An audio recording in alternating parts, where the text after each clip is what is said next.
Well, this is Doug Payne back again with another video, and this should be a unique experience in that it's a project that's been in the works for roughly about 4 years now, and the goal is to give you basically a time-lapse video of a horse's progression from day one all the way up to the top level. The subject of this one is running order, and it's a horse that's been with us, like I said, for roughly 4 years. He came on the 28th of April in 2008. Had no eventing experience whatsoever, but what did really help him, his career really started in Ireland as a racehorse, and under very close watchful eye of an excellent trainer by the name of Enda Bolger. And Enda's very well known for producing cross-country racehorses, and it's roughly steeplechase, but they also have banks and ditches and all that sort of thing. So the horses are exposed to a whole lot very early, and you'll see it a little bit later on. His cat-like reflexes, I think, all have their origin with him. But spent his time there. From what Enda has told me, he just never really had a top gear. He was always middle of the pack. I think he only had 3 starts, as best as I can tell, and made his trip over to the U.S. and had a brief stint over in sort of jumping land, doing some straight jumpers. Spent a winter down in Florida, and it just wasn't his niche. So he came to me, like I said, the end of April, and started from scratch. So let's get this progression started. Here's the photo probably about 10 minutes after he got off the trailer at our farm. And like I said, April 28th of 2008 is when he came, and as you can see, he's a very intelligent look. He's got a great shoulder. Really, conformationally, is very well put together. He's a tall horse. He's probably right about 17 hands. Sort of a lanky type, which suits my personal preference very well. Moving on from the conformation picture as he came, this would have been just a few weeks later. This is his first cross-country schooling, or jumping schooling, off the property at Bucks County Horse Park. And right away you can see sort of his personality. He's a very, very spooky horse. And even from the first jump that you see there, you know, he's always looking out for exactly what he's getting into. He's a careful horse, so I think a lot of the spookiness in the end is really helping him out in that he's very aware of his body and where all the different parts lie, even though he's sort of, like I said, a bigger, lankier type. But as you can see, as he builds confidence, that spookiness starts to diminish, and like his jumping form is excellent. Here we're out on cross country and have a little mound fence. It's good to have some terrain, and you can see right off the bat, and my impressions I remember of the day was that thinking, you know, he's just so quick on his feet and so correct and sharp up front that he really has all the makings. So moving on, here we've got our first competition that I took him to, and I believe this is at novice. And you can see that spooky nature certainly comes out. This is the first fence, and I kept remembering thinking I was very lucky to get over the first fence. But same idea as what happened at Bucks County, is that as he went on, he just starts to become more and more confident. And you're just looking to, at this point, this stage in the game, just keep a steady rhythm. And novice, luckily, the speed isn't very fast, so there's no big pressure to really push him on at all. He's a very genuine type, though. Once he reads the situation, he's dead on it. I mean, he doesn't have a mean bone in his body. Again, careful with the water. I had to give him a little smack to get in there. Remember this water, because later on there's a photo that I'll show you. So here's a still shot from show jumping, and as you can see there, like, his jumping form is just about impeccable. So moving on, this would be at Stewart Horse Trials, and this is they're in Victor, New York, which is just sort of southeast of Rochester. You can see almost the beginnings here. Unfortunately, don't have any of the dressage from earlier on, but you can see here the biggest problem that I do have, and still to this day, is that he tends to be a little bit tight in his core, and you can see on some of the turns, he's reluctant really to bend his body around, so he ends up fishtailing his hind end, and oftentimes in this course ends up losing the lead behind. And it's something that we've been working on really from day one, and he keeps getting better and better with it, but it is still a challenge. His results from 2008, had a couple of good placings, and that win actually was his first training, so he's got a good trend starting there. This, as you can see, cold day in Aiken, South Carolina. This is at Paradise Farm. This is actually his first prelim, and this would be early 2009. As you can see, the dressage, it's not the best picture. Let's be totally honest. He tends to be a little bit stiff. He's a hair nervous. He's not one that really gets nervous and uptight in jigs, that sort of thing, but you can see the tension in his back. And there are moments, like in that circle there, where he starts to relax and you start to have a glimmer of what is going to happen in the future. Back onto cross country, this would be probably a second or third prelim at Fair Hill. And you can see right off the bat, he's starting to look a little bit more mature and a little more confident. Moving on, this would be his first 3-day event, and this was held at the Virginia CCI 1-star. Interesting fact here, he ended up winning the 1-star, and this was the on steeplechase, this photo. This is actually the last, I believe it was the last FEI long format CCI that was run in this country. So here, back to Stuart. This would actually be his last prelim before moving up to intermediate. So after the 1-star, he really jumped around very, very well, extremely confident. Got to be very careful, obviously, as they progress, not to overface them, but at the same time, he's got to be challenged. So coming up here, this is probably the funniest picture, but actually it's a great photo of him. At that same water jump at Seneca that we spoke of his first event, this was actually his first intermediate. And what had happened here, we went in the same ramp that we did at the first event that you saw a few minutes ago. And he ended up locking on to the bank that was straight ahead of him. Intermediate here obviously did a sort of a 90-degree turn in the water, and they had a roll top that was in the water. This is probably the first water-to-water jump that he saw in competition, and he obviously did not see it until like the last second. So again, very, very quick with his body, and you can see he's extremely round in his top line. And the great thing is he gets his shoulders, knees up, and obviously he's watching it go under him, and it's classic for him. If he's going to spook at something, especially with a ditch or something with an abnormal landing, 9 times out of 10, I've got to be really careful to not restrict his head and neck, because he's going to sort of drop his nose down and take a look at it all.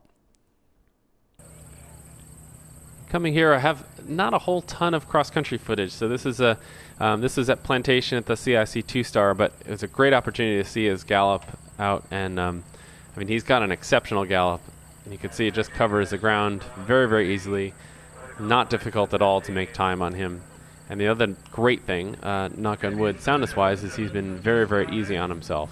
He's light on his feet, quick on his feet, so it makes for a great combination. But this is leading up. So after our 1-star, we had their first intermediate. This would be the second or third, I guess, that he would have done intermediate. And this is sort of on the path to go to Fair Hill that fall.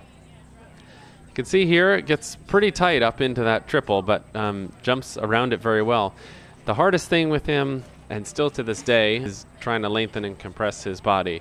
I think his beginnings in racing helped in many ways, and it sort of exposed him to a whole bunch of different scenarios and different terrain and footing, and of course in Ireland in the rain and mud and all that. But unfortunately with that, everything tends to be on a forward distance, and he's great on an open stride, and it's still a little bit of a challenge. It's something that we're working on, getting those shorter distances where he can stay quick on his feet and still jump around. Back to another picture, and this is probably one of my favorite photos of all time. This is at Fair Hill at the CCI 2-star that fall. He finished up second in this event and won the USEF Young Horse Championship. And this is probably the worst conditions that I've probably ever ridden in. It's low 40s, pouring rain, and had been pouring for the last day and a half or 2 days, whatever it might have been. Just a ton of mud, water, rain, everything, and I ended up being the first one out on course. I was supposed to be fourth. I was number 4 out on course. Walking out to the warm-up there, it's a completely strange situation, and something that I will never forget is that it's a very long walk out to the cross-country warm-up, probably a quarter mile or maybe even a half mile along a tree line. It's pouring rain, so I'm walking out there freezing. Look back, and there are no horses in warm-up, and I look behind me as far as I could see, still same thing, no horses. There was maybe 1 or 2 people in the actual warm-up, volunteers. I'm thinking to myself, well, maybe they delayed the start. But it wasn't the case. Just about half the field pulled out before we even got going. So I warmed up and never saw somebody in warm-up. Went out on course. He was great. I really hardly put a foot wrong. Came in with just, I think, 4 time penalties. Cooled out very well, very quickly. But the strangest feeling, and those who have been at 3 days, the vet box generally is a bit chaotic. And we had the horse completely cooled out by the time the next person actually came into the D box. I had 1 rail, ended up finishing up second, and but had a really great year. So again, the results from 2009 here. So 2010 starts off. We're going to stay at intermediate for a bit and actually move up to advanced in May of that year at MCTA. He ended up winning actually his first advance. And this footage here is from Millbrook. So this is sort of midsummer and would be advanced. He's still a little spooky at water, so obviously got to ride a little hard into it. But you can see very quick on his feet, good with his footwork here and out, and we got a corner. So now we got a steady distance and getting better about being able to add up. So here we are at the Richland Park CCI 3-star, and running orders first at this level. And I think right off the bat, it's a little distracting. He's got a little bit of head movement, but instantly you get this just a freer overall picture than we had in Paradise. And I think it's just it is a natural progression. You're looking to ride him a bit more forward, and now that he's a bit more confident in what we're expecting of him, he's able to rise to the level. You'd like to see the shoulder in with a bit more angle, and then the half pass here, maybe a touch more bend and a little bit more sideways movement in a sort of a freeway. You can see as soon as you go to ask for the lateral movement, he actually gets a little bit tighter, and something that we're still dealing with today. But as time goes on, this just keeps getting better and better. And I got a lengthening here, so you start to see some. You'd like a little bit more self-carriage. You'd like some more power from behind, but same thing. It really is heading in the right direction. The canter work, as you can see here, his canter's always been very, very good. He tends to, if you're going to fault him, he tends to almost nod his head a little bit, and that again is a function of his lack of engagement. You like to get his hind end sort of a little bit further underneath him. And this, I remember coming out of the test being relieved that we had 2 clean changes. And what you're looking for in a flying change is that they change their hind legs before their front legs. So we're here on to cross country, and this is a bounce in. I was terrified of that, I'll tell you that. To a frog here, and then around to this angled brush. I think the helmet cam is really neat in that you can get a bit more feel of his personality. You see his ears kind of pricked all over the place, and the moment they see a fence, he just kind of locks right onto it. And this is a challenging combination. You got to weave through the trees and duck and all that. You've got to bounce down. You got one stride across the bottom, and then one stride on the way out. But the great thing that you see with him, and it's unlike many horses, that he just really locks on, and he just absolutely loves this. Same thing, you see it there. The moment he sees a fence, he's on it. Again, we spoke about the gallop earlier, and he's just a pleasure on cross country because you really don't have to do much with your reins at all. He's not one that pulls and leans and drags you and all that. You can see very, very light, and really just with the shift of balance, he ends up rebalancing himself. That fall, we were very lucky. I was selected to go with the U.S. to Boekelo in Holland, and our team finished up second there.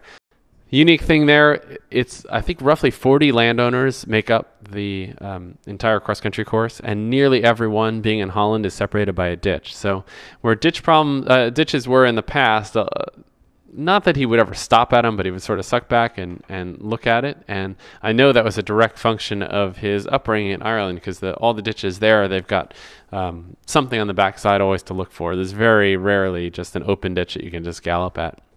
So I think that cured us, though. From then on, he's been great at all the tricaners and ditches that I've seen since.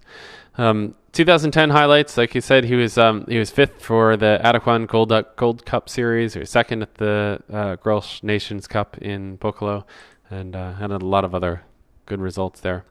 So on to the next spring. This is down in at Pine Top in Georgia. So we are based in Aiken from January through April, and this would probably be in February, early on in the season. Also in the advanced, you can see here, it's actually my fault. I kind of landed a little dead, and I needed to push him up to it. But the great thing now, you can start to see, becomes a bit more adjustable, and that I was able to ride at the Oxer and then instantly land and steady him for the vertical. And again, it was my fault, but the great thing there is it's a clear example of, you can see him start to get the lengthening compression a bit better. A little more cross-country footage here. We wouldn't be going for time this early in the season. This would probably be his first advanced run. And so we're sort of going for a cruise across the field, but you can still see his gallop there.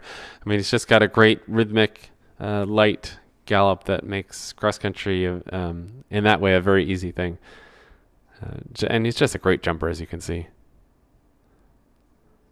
So moving on from there, I was also selected in the last couple of years for the USCF developing and then high performance lists, and allowed us to go to the training sessions. So we got a photo here from the training sessions.